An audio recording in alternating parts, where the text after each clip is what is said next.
Hello and welcome back to Triple Crown Wargaming with me, the Duke, in what is the first of 5 videos we are going to have for you all this week, all coming out this week on the new edition Warhammer The Old World. As you can see, I've got my big blue book in front of me, got my hands on it a couple of days ago at the time of filming, or a day ago at the time of filming, a couple of days ago by the time you watch this video anyway. And I've had one game of it so far. I know a couple of the other guys have had 2, sometimes some of them 3 actually. Lucky guys having 3 games yesterday, squeezing them in. But yeah, we've got our heads sort of around the rules as best we can in the little time that we've had them. But these videos they're not sort of tactics videos or anything like that. I'm not going to take you through how all of the turn and phases work. I'm more just going to take you through the changes from 8th edition to the Old World. Now, in this case, the strategy phase where we're starting, the whole thing's a change. Really, this phase didn't exist.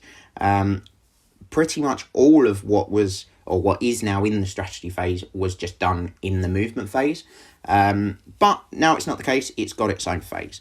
And like the rest of the phases, it's got 4 subphases.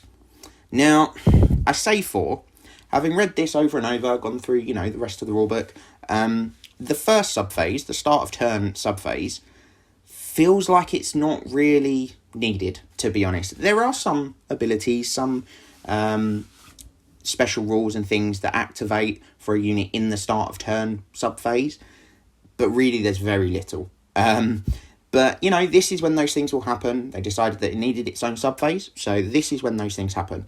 The book also suggests that if, you need to ask questions about the rules or get rid of any errant dice that are on the table, this is the part of the turn you do it in, though I think most of us will continue to just do that as we play the turn, to be honest. And I don't really see an issue with that.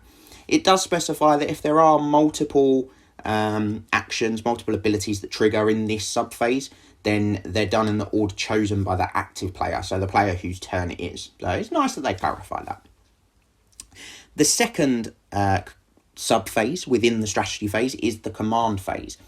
Now, this is normally where character abilities will trigger, or when they trigger rather.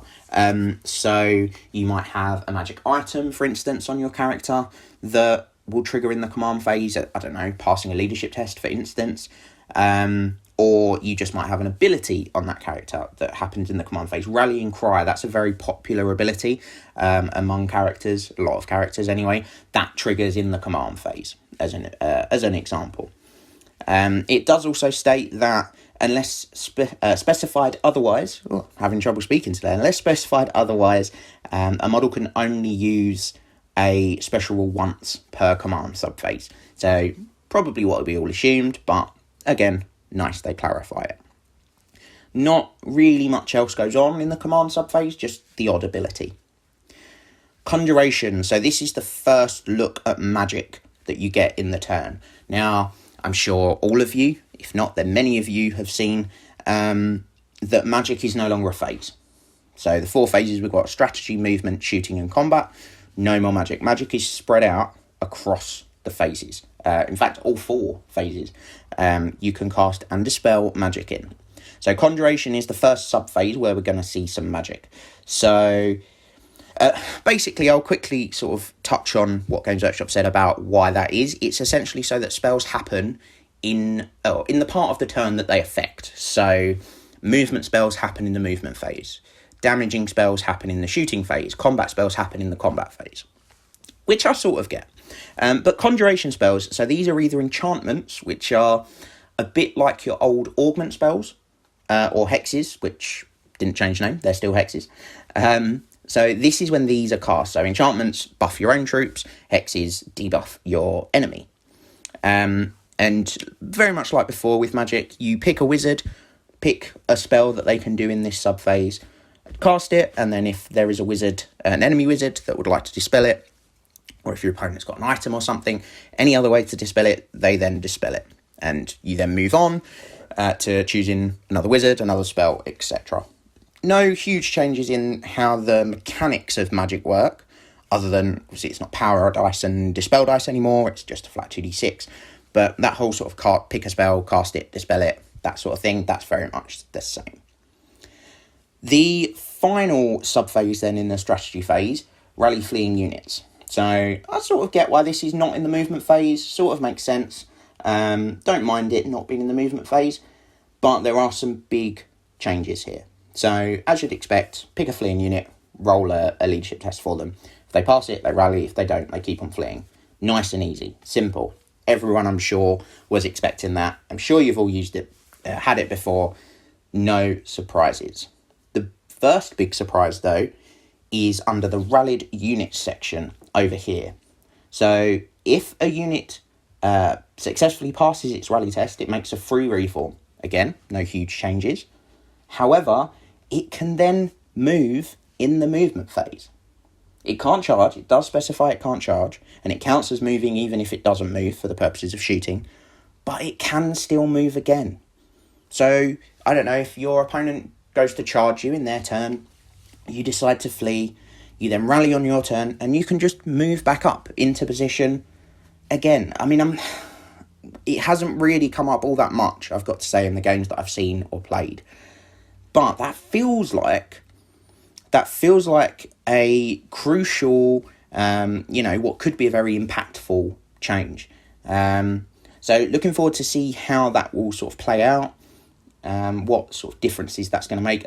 At least they've said you can't charge. I think that would have been too good, if I'm honest. But yeah, I really don't know why they changed that. But let us know what you think of that change down below. If you've played a game of Old World yet, if you've seen any of our battle reports, any other battle reports, or games at your local store over the weekend, perhaps, let us know if any sort of crucial things happened thanks to that rule change, and let us know what they were and what you think of them. The other slight change from 8th edition, at least, for rallying, is that if a unit is below half of its models, then it suffers a -1 modifier to its leadership for rallying.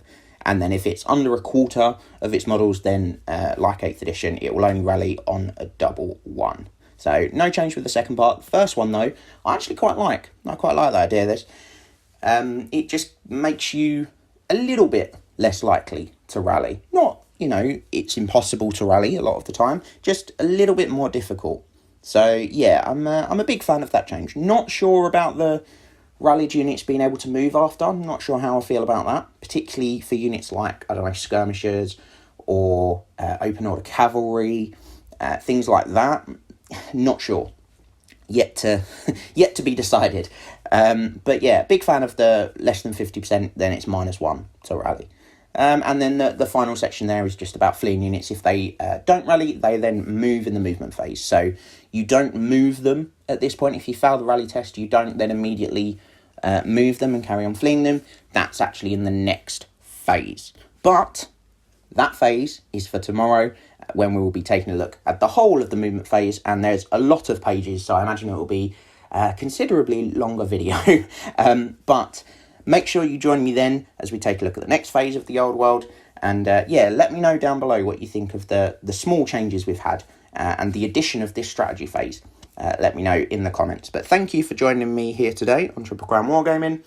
Make sure you hit the like and subscribe button. Crucially, that little bell notification, so you are notified when we release our next video looking at the next phase of the game. And I will see you tomorrow. Remember to tag your friends and like, subscribe and share. Then head over to triplecrownwargaming.com and become a Knight of the Realm today. What are you doing, mate? You alright? Do it for Warhammer!